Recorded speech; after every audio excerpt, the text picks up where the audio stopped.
میں صاحب کہتا ہوں, تنہائی میں بھی اور مجمع میں بھی میں غلام احمد صاحب ہی کہتا ہوں, کیونکہ میری تربیت یہ ہے. اچھا اب ہاں, اگر میرے ساتھ کوئی ذاتی کر رہا ہے میں اس کے ساتھ ذاتی کروں گا, میں اس کو پرووک کرنے کے لیے نہیں کہوں گا تمہارے فلاں ابو نے یہ کیا, تمہاری امی نے یہ کیا. سوال کر دیں کیونکہ ہمارے پروگرام کے 12 منٹ رہتے ہیں صرف. جی سوری میں معذرت چاہتا ہوں, میں صرف وہ کلیئر سلیم میر بھائی کے, کیونکہ بعض جذباتی ہمارے بھائی ہیں نا, ان کو بھی تھوڑا سا کرنا پڑتا ہے. اچھا دیکھیں, یہ حوالہ میں نے سلیم میر صاحب کی ہی سائٹ جو فیضان نبوت ہے, بلاگ ہے اپنا فیضان ختم نبوت, کیا ہے وہ یار, سلیم میر صاحب کا جو بلاگ ہے وہ میں نے آج میں وزٹ کر رہا تھا, اس میں سے یہ حوالہ میں نے لیا ہے.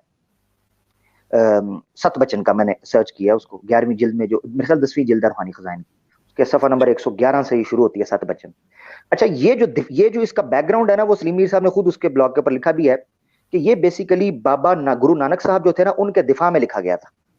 7 بچن جو ہے نا, یہ ان کے دفاع میں لکھی گئی تھی بیسیکلی, ہندوؤں کو ریفیوٹ کرنے کے لیے, کیونکہ وہ ایک ریفارمر تھے, اور ریفارمر کے ساتھ کس طریقے کے معاملات ہوتے ہیں, اس کا اللہ کے ساتھ کس قسم کا رابطہ ہوتا ہے, وہ اقتصابی ہوتا ہے یا وہبی ہوتا ہے, اس پر بات ہو رہی تھی. ٹھیک ہے, اب میں آپ کے سامنے جو سوال رکھنا وہ یہ رکھنے لگا ہوں کہ ایک اور سوال یہ اٹھتا ہے, معذرت کے ساتھ تھوڑی بات طویل ہو گئی, مگر میں اصل سوال کی طرف آتا ہوں. وہ یہ ہے کہ انکار سے پہلے نبوت کے اسنس کو سمجھنا ضروری ہے کہ نبوت آیا اقتصابی ہے یا وہبی, یہ جاننا بہت ضروری ہے. اگر تو نبوت وہبی ہے, اس کے انکار کا معاملہ کیا ہے؟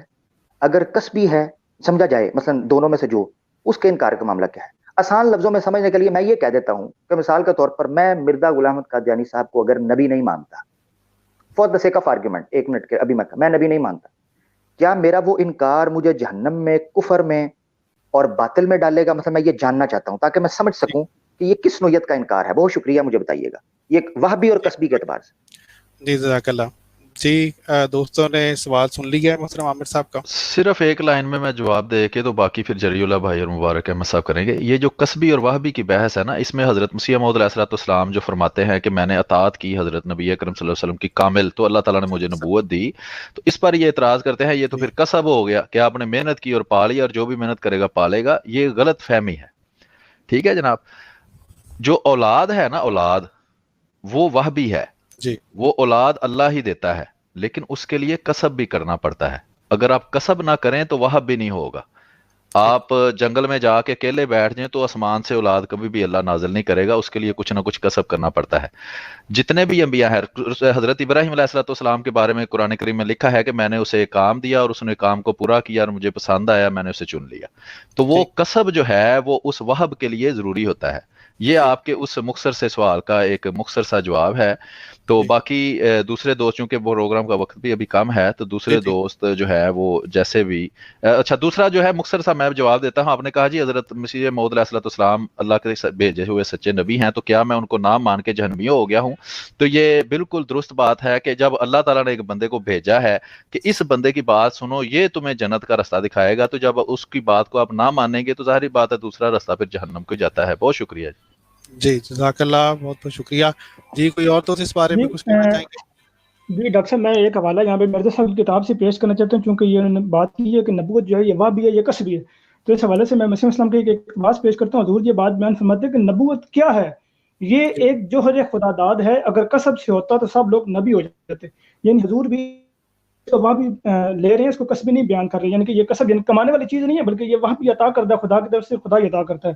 ٹھیک, اچھا میں یہ سب آپ بات کریں گے یا میں اس پہ جو میری رائے ہے میں دے سکوں؟ جی جی, آپ اپنی رائے دے دیں. جی جی جی بہت شکریہ. اچھا سلیم میر بھائی نے بڑی اچھی مثال اور منطقی دی ہے, مجھے پسند آئی کہ اولاد کسبی بھی ہے بیک وقت اور وہبی بھی ہے, اس میں کوئی شک نہیں. مگر یہ کسب تب تک لا یفید ہے جب تک وہب نہ ہو.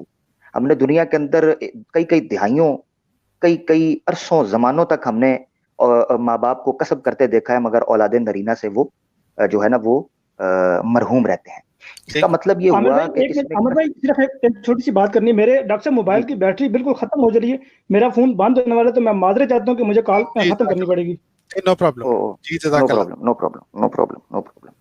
اچھا, تو ایک تو یہ چیز ہے کہ اس میں کسب اور وہب کا کتنا عمل دخل ہے. اللہ نے کسی جگہ پر بھی اولاد کو کسبی, کو میں بتا رہا ہوں, اللہ نے قرآن میں کسی جگہ پر بھی اولاد کو کسبی نہیں کہا. بڑی مزے کی بات ہے, یہ ایک عقلی اور منطقی ہمارا استدلال ہے, کیونکہ ہم روزمرہ دنیا کے اندر دیکھتے ہیں. بلکہ اللہ نے اس کے برعکس ہمیں وہبی طور پر اولاد دیتے ہوئے دکھایا ہے. ٹھیک ہو گیا.